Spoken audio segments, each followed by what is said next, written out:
Hello and welcome back. In previous videos we've looked at alternatives to Lightroom and Photoshop, and in this video we're going to take a look at On1 Photo RAW and Luminar Neo, which they've now just renamed to simply Luminar.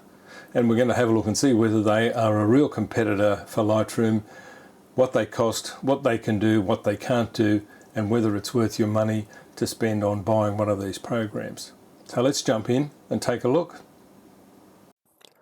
So let's be clear from the outset what we're talking about when we're talking about a Lightroom competitor.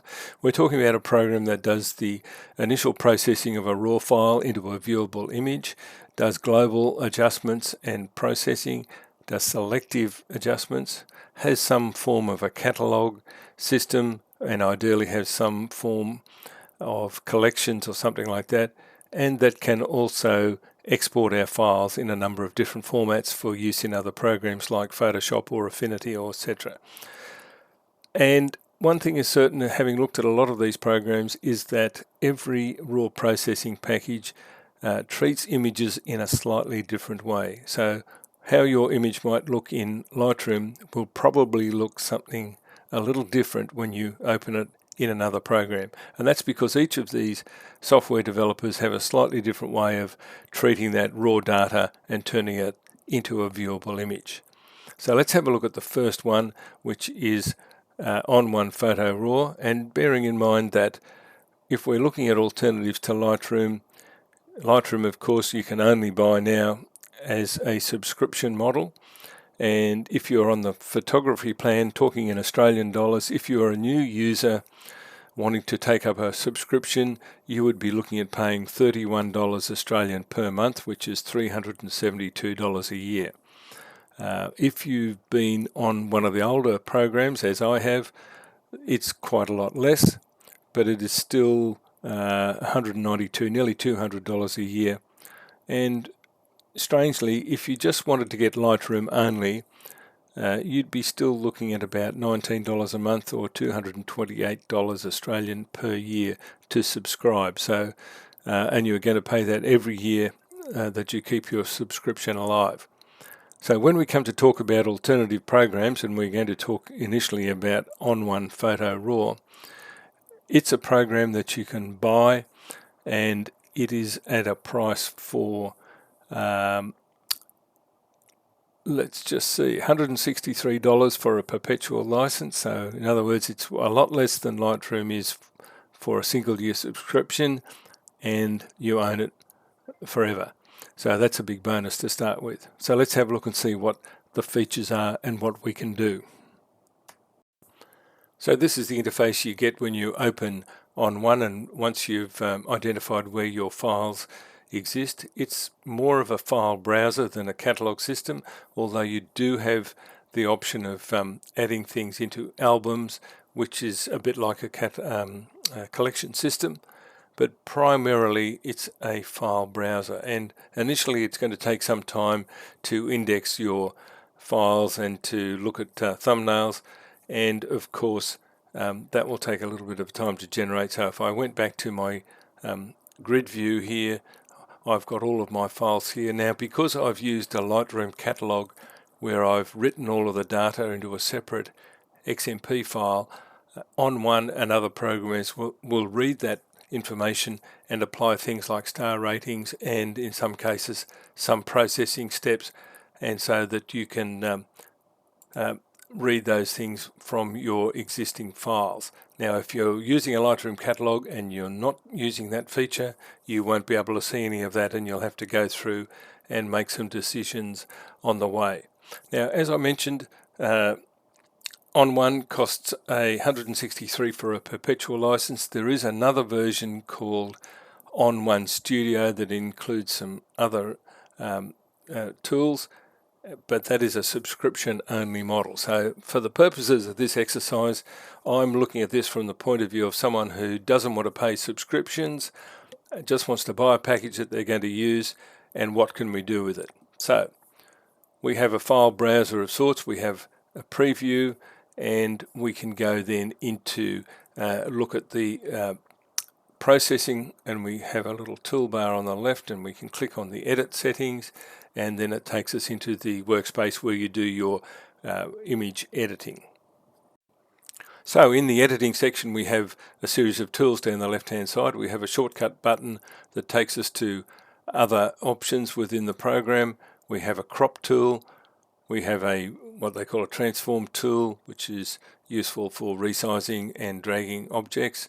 We have some selection tools. We have a mask tool. We have a healing brush for either removing people and so forth. We have what they call a push tool, which is for warping sections. And of course, we have our ever useful magnifying tool. And so over on the right hand side, we have a panel that shows us our layers, and we're initially in this develop panel, and it doesn't seem to do anything. So what happens? Well, firstly, let's just decide we're going to use this Brilliance AI feature, which is everything's AI these days, of course. So it's a program that tries to analyze the image and apply some basic adjustments. And if we push these sliders all the way, you can see what it does. It sort of warms things up and sometimes does well. And we can change the color and the tone. Not necessarily something I'd worry too much about. Let's just say apply a little bit of that. So then we can come down. We're not going to look at the local adjustments just yet. We'll just look at the tone and color. We have all of the familiar tools. We have the exposure, contrast, highlights, midtones, etc. We have structure. We have a dehaze feature, which seems to work a little bit opposite to what happens in Lightroom. We have some color, temperature, and tint tools, all very good. We have some denoise and sharpening. I've played with the denoising and the sharpening, and I've found it okay, but not at the standard of Lightroom or Topaz or even DxO. But it does apply some sharpening, and again, you need to play with it to get the right optimal settings for your particular interest. We have lens correction tools. We can use a profile and apply lens corrections, and of course we can start to muck around with transforming the shape of the image. So that's essentially what you can do with those tools. Let's go back to the Brilliance AI, and then we have AI or local adjustments, and so what we can do is we can use these tools to pick out areas in the image. Now, if it's going to pick the foreground, no, it can't find a foreground. It can find architecture, which it sort of seems to think is some of the stone wall, some of the building, and some of the road. Could be right. Man-made ground, it's that little bit there. Mountains, sort of, kinda. Natural ground, sky. Yeah, not so bad. So it's got some of these automatic selection tools, and they're okay. They're not what I would say industry standard, but let's have a little bit of a play and see what we can do to make some adjustments.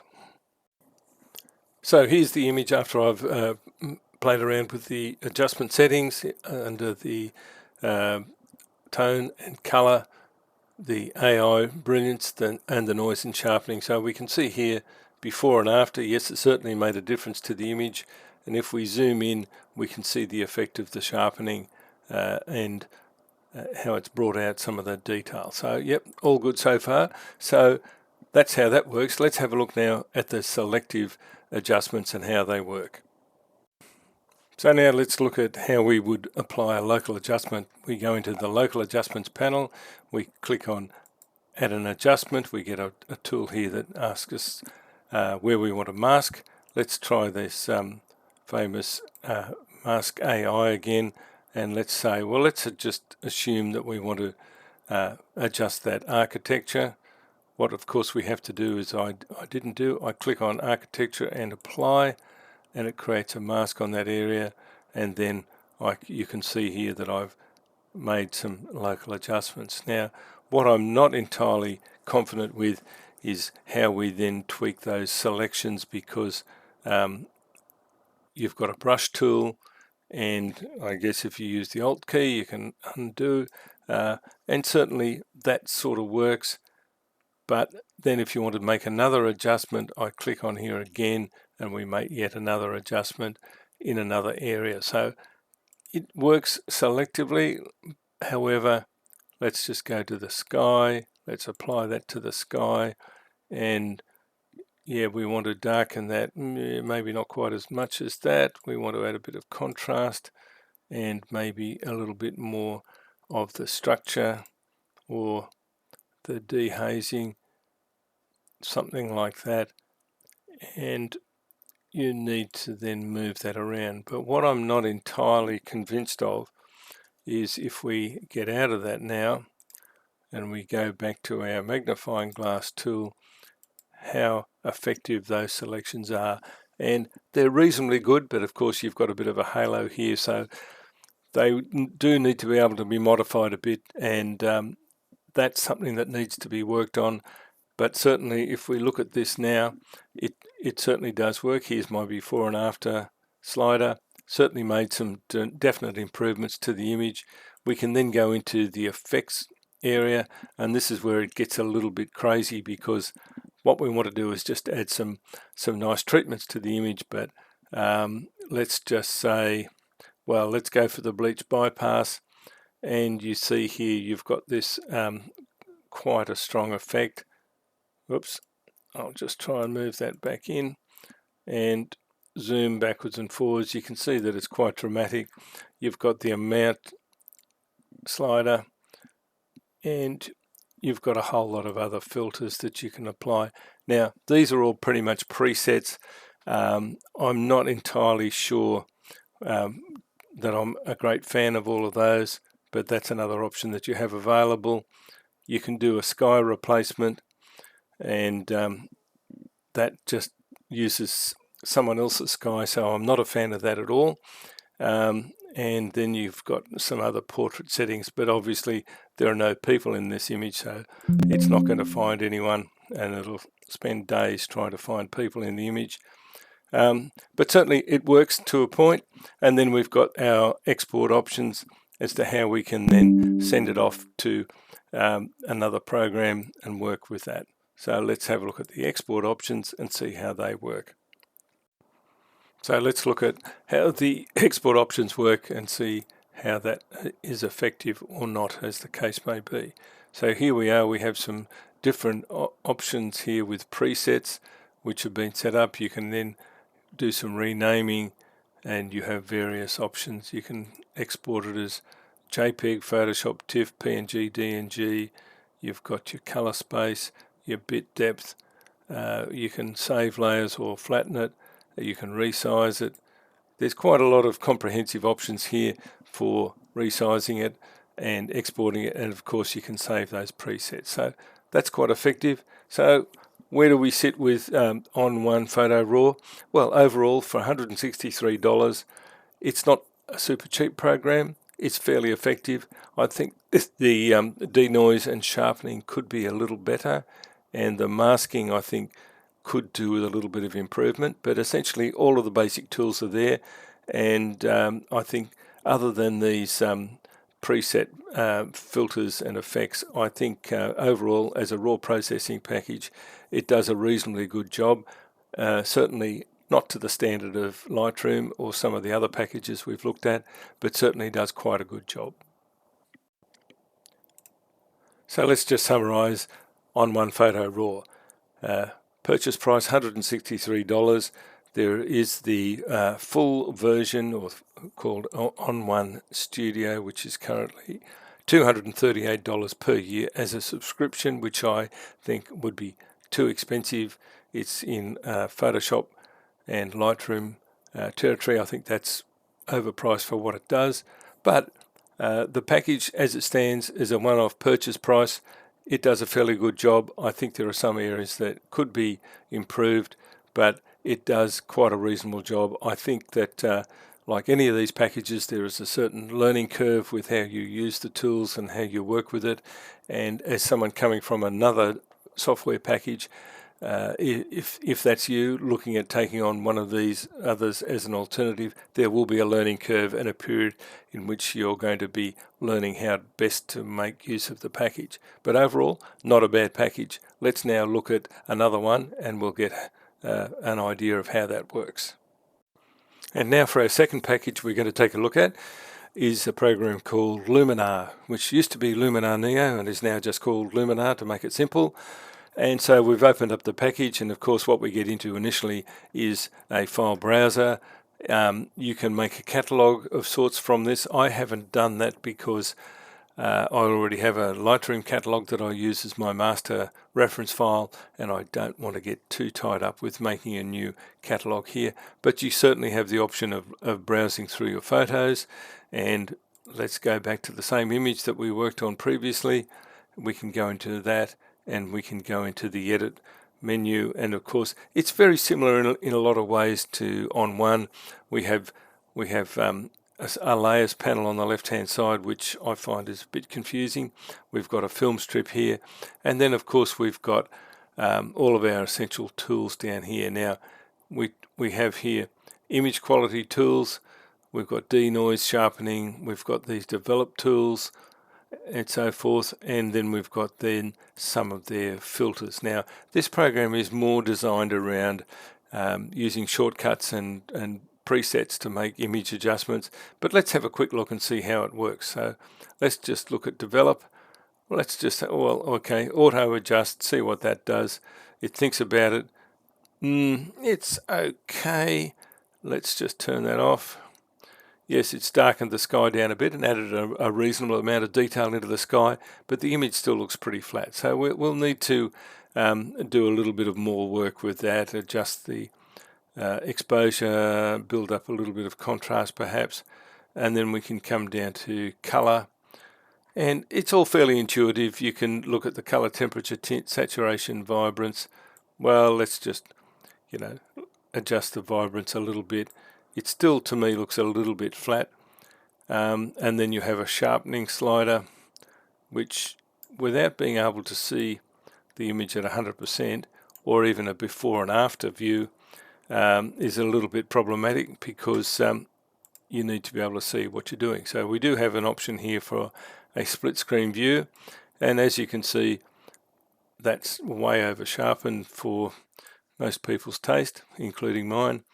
And then we have radius and masking level tools. A masking or a radius of 50 doesn't tell me anything at all. I have no idea what that means. And so again, with all of these packages, they have their own terminology, they have their own way of doing things, and they're slightly different. Let's go back. We can look at noise reduction, we can look at optics, we can do some auto distortion corrections, and all of these tools are there and they work reasonably well, and you just come down through those and decide which ones you're going to use. And then we get into some of these funny enhancement tools. Now let's just come down here. We've got some sort of thing called accent, which is, I guess, is a bit like clarity on steroids. That's maybe a little bit crude. We've got a sky enhancer. Well, that's definitely way too overboard for me. But again, this is really designed around making fairly simple, quick steps for people that are not interested in spending a lot of time in working on their images. We've got structure adjustments, similar to what we use in other programs. We've got color adjustments. You click on these and they go through and open up, and we can add details, small details, medium details, and large details. So you've got a bunch of tools here, but it's kept fairly simple. Now when it comes down to the sky, again, you're a little bit like On One, where you've got these presets for skies, and most of these, well, they're not your skies to start with. So once you start replacing a sky with another sky that someone else has made, it's no longer your photograph.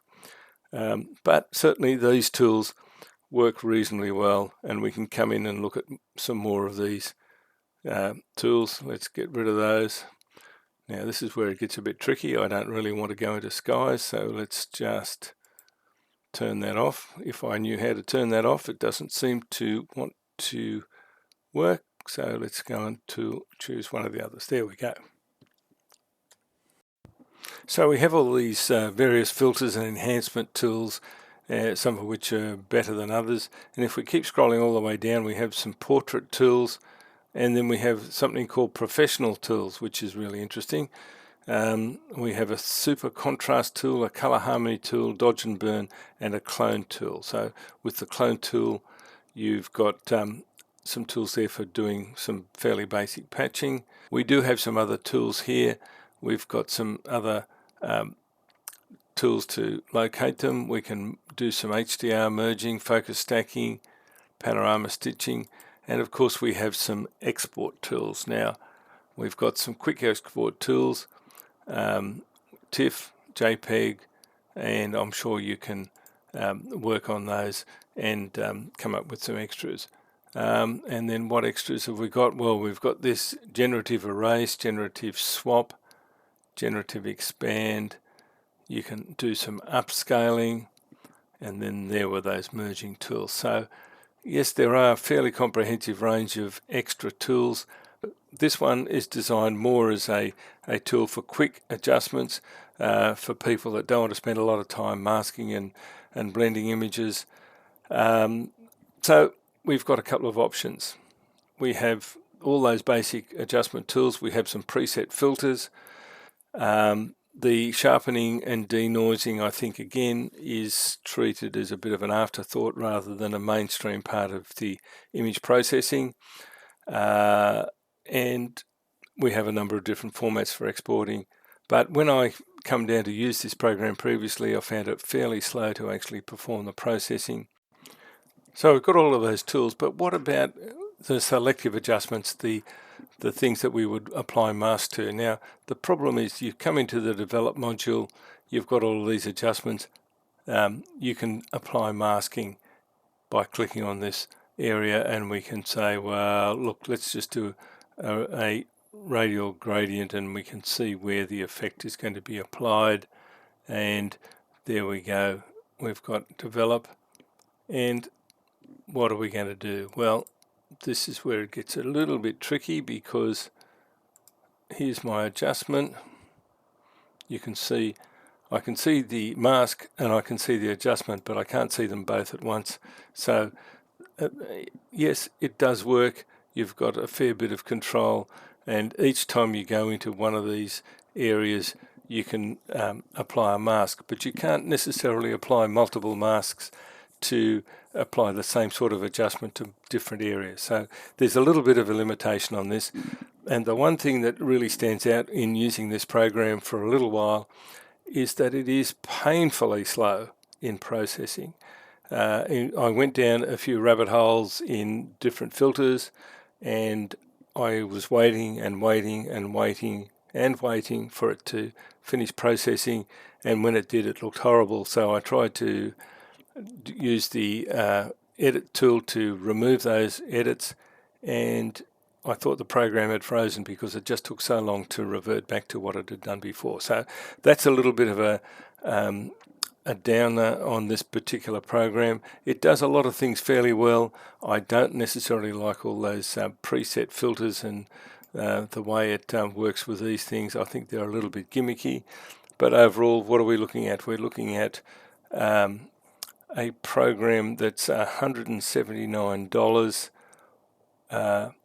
or $289 for a perpetual license. Again, I think for what it does, it's a little bit overpriced, but for some people, this will be a program they'll be happy using, because they can just click on something and create a particular look, and they're not too worried about going into the nitty-gritty of editing. So these two different programs we've looked at, no, they're not really competitors for Lightroom, and certainly not for Photoshop, but they do have some raw processing capabilities, and they do work reasonably well, but certainly not to the standard that we would expect as a real Lightroom killer. So thanks for watching. I hope that's been useful, and I'll catch you again soon.